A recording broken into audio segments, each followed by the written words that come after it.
ٹھیک ہے مولانا، رمضان کے حوالے سے ہم مسلمانوں میں یہ بہت مشہور ہے کہ رمضان میں شیطان کو باندھ دیا جاتا ہے، لیکن برائیاں تو اسی طرح ہوتی رہتی ہیں. اس باندھنے کا کیا مطلب ہے؟ اس بارے میں کئی جواب علماء نے دیے ہیں. کچھ تو کہتے ہیں کہ سارے شیاطین کا تو ذکر نہیں نا، وہاں تو مرادت الشیاطین کا ہے کہ جو شیطانوں کے سر کے سر گرو ہے نا وہ باندھ دیے جاتے ہیں، چھوٹے چھوٹے اسی طرح گھومتے. یہ بھی بات کوئی غلط نہیں، وہاں مرادت الشیاطین ہی لکھا کہ ان میں سے جو سرکش ہے نا بہت بڑے غنڈے اور بدماش انہیں بند کیا جاتا. اور دوسری بات یہ ہے کہ شیطان اگر بند بھی کر دی جائے تو خود انسان میں اپنے اندر بھی شر کا عنصر موجود ہے. ہر وقت ابلیس نہیں ہے اس کو گمراہ کرتا نا شیطان، خود انسان چونکہ فاعل مختار اللہ نے امتحان کے لیے اس کو نیکی بدی دونوں کی طاقتیں دی ہے، اس کے لیے اس کے اپنے اندر بھی ایسی خواہش ہیں کہ برائی کی طرف مائل کرتی ہیں. اور صحیح جواب جو ہے وہ شاہ ولی اللہ رحمۃ اللہ علیہ کہ یہ استعارہ ہے، سچ مجھ نہیں باندھے جاتے نہ باندھنے کا فائدہ. اور جو یہ کہا جاتا ہے جنت کے دروازے کھل جاتے ہیں، ان کا کیا فائدہ؟ اگر وہ گیٹ ہی کھولتے ہیں تو جنت میں تو ابھی جائے گا ہی نہیں کوئی، قیامت کے بعد ہی جائیں گے. اور اگر دوزخ کے دروازے بند کر دیے جائیں تو پہلے ہی کوئی نہیں جاتا، ابھی کوئی کافر دوزخ میں نہیں جاتا، تو دروازے بند کرنے کا کیا فائدہ؟ تو یہ سارے ایسے محاورے ہیں جن کو آپ بھی سمجھ لیں، کسی بات کو سمجھانے کا انداز ہوتا. رسول کریم علیہ السلام نے وہی اسٹائل اختیار کی کہ جنت کے دروازے کھل جاتے ہیں.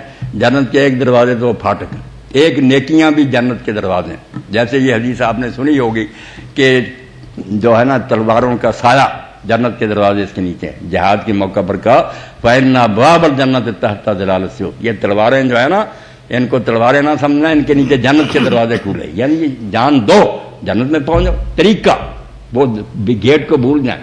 تو ایسے دروازے اس مہینے میں جنت میں جانے کے کھول دیے گئے ہیں جو اسی مہینہ سے مخصوص ہیں.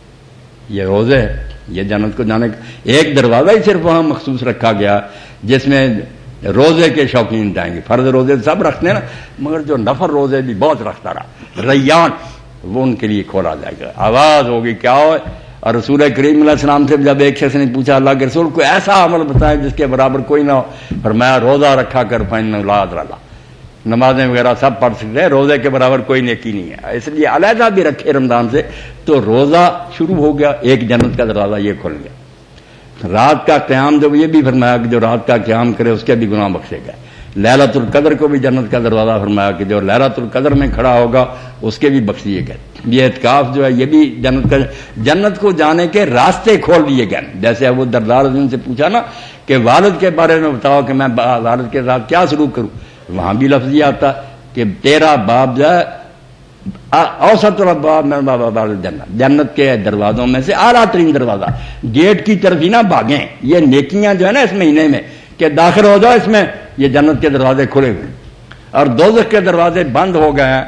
بڑے اہتمام سے شریعت نے بند کیے مگر کوئی چھلانگے لگاتا پھرے.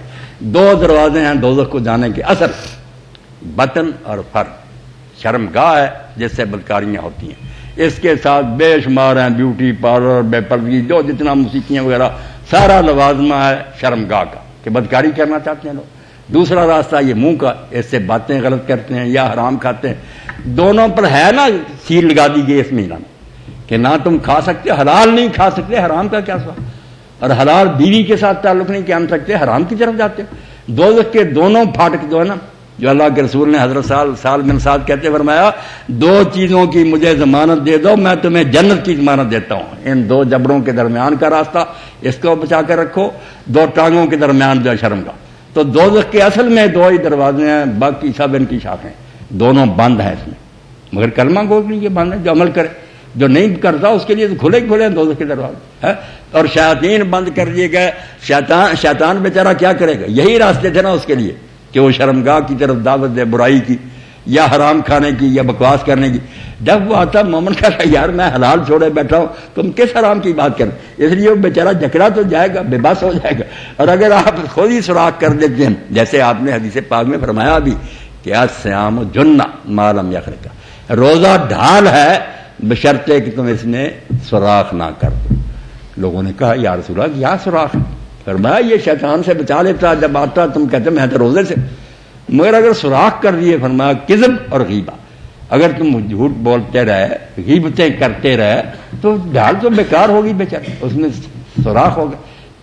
تو مطلب یہ ساری باتیں جو حضور نے فرمائی بالکل سچ ہے، مگر یہ لٹرلی نہیں لانا چاہیے، لفظی میں نہیں کہ گیٹ کھلے ہوئے ہیں، جنت کے دروازے ہیں نیکیاں، برائی کے دروازے ہیں دو برائیاں جن کو روک دیا گیا تھا، اور شیطان بے بس، اس کا چارہ نہیں پھر کوئی بھی کامیاب ہوتا۔ یہ حجت اللہ بالغ میں شاہ ولی رحمۃ اللہ علیہ کی یہ بحث پڑھنی چاہیے، کیسی پیاری تشریح ہے جس پر کوئی اعتراض نہیں ہوتا۔